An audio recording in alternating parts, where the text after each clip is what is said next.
Hello YouTube. Welcome to Game Framed, the show where trauma comes in bite-sized chunks and childhood ends with a crunch. Today we're diving headfirst into Five Nights at Freddy's 4. Let's rewind the OL VCR of trauma and press play. Meet our protagonist, the crying child.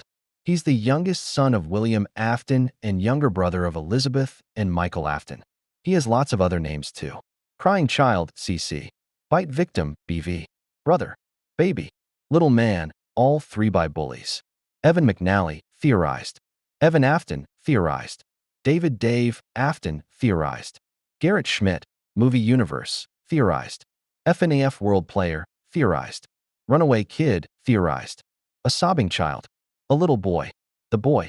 A child crying, the week before. Golden Freddy, theorized. Fredbear, theorized. He has a whole lot of emotional damage. He lives in a house that's apparently sponsored by Satan and IKEA. His room has plushies, posters, and enough dread to qualify for a horror movie tax credit. His older brother? Michael Afton, grade A bully. Think every older sibling ever, but with extra cruelty and a foxy mask. And his parents? Not even here. William left him to look after crybaby bitch face while he works, and I don't know where the mom or Elizabeth is. Every night in his dreams, this kid gets hunted by animatronics from a Tim Burton fever dream. You've got Nightmare Bonnie, Nightmare Chica, and Freddy with detachable mini Freddys on his back. It's like Pokemon, but they scream and murder you. And finally, Nightmare Foxy. Here's your mechanic. Check the doors, check the bed, flash the light. Listen for breathing. If you hear it, don't open the door. Because apparently your ears are your most valuable asset. Who needs sight when you can die based on audio cues?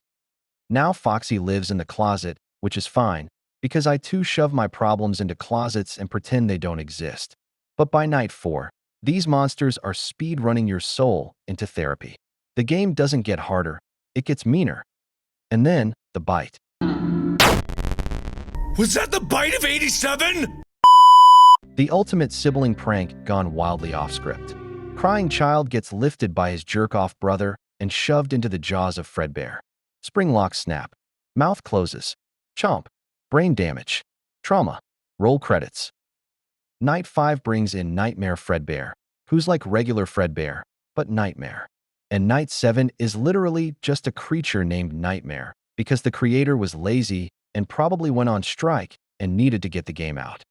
Me personally, I do think we are playing as Michael when Nightmare Fredbear appears, because we do in fact play as Michael Afton in Five Nights at Freddy's 1 and then the end of Five Nights at Freddy's 2. And we see Golden Freddy in those games, and Golden Freddy is an aged Fredbear, and we see words on the walls and the cameras saying it's me. Almost as if the crying child was trying to communicate with Michael.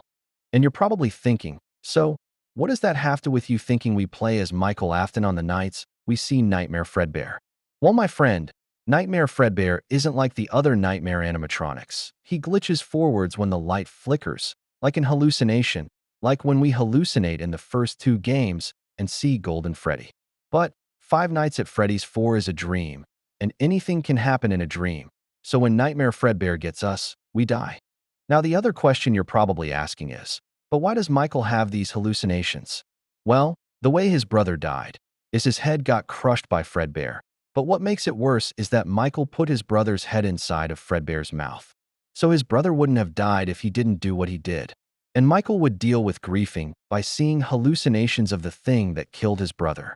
And it's saying it's me. As if the crying child was letting Michael know that his soul was attached to Fredbear, which is actually the case. This might explain why Michael ran off in Midnight Motorist? Who knows? But it could be a pretty interesting theory.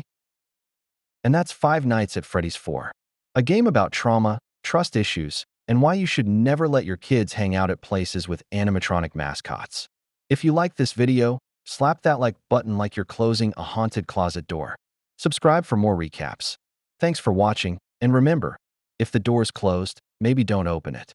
And don't come out of the closet the way Foxy did. I think he's gay now.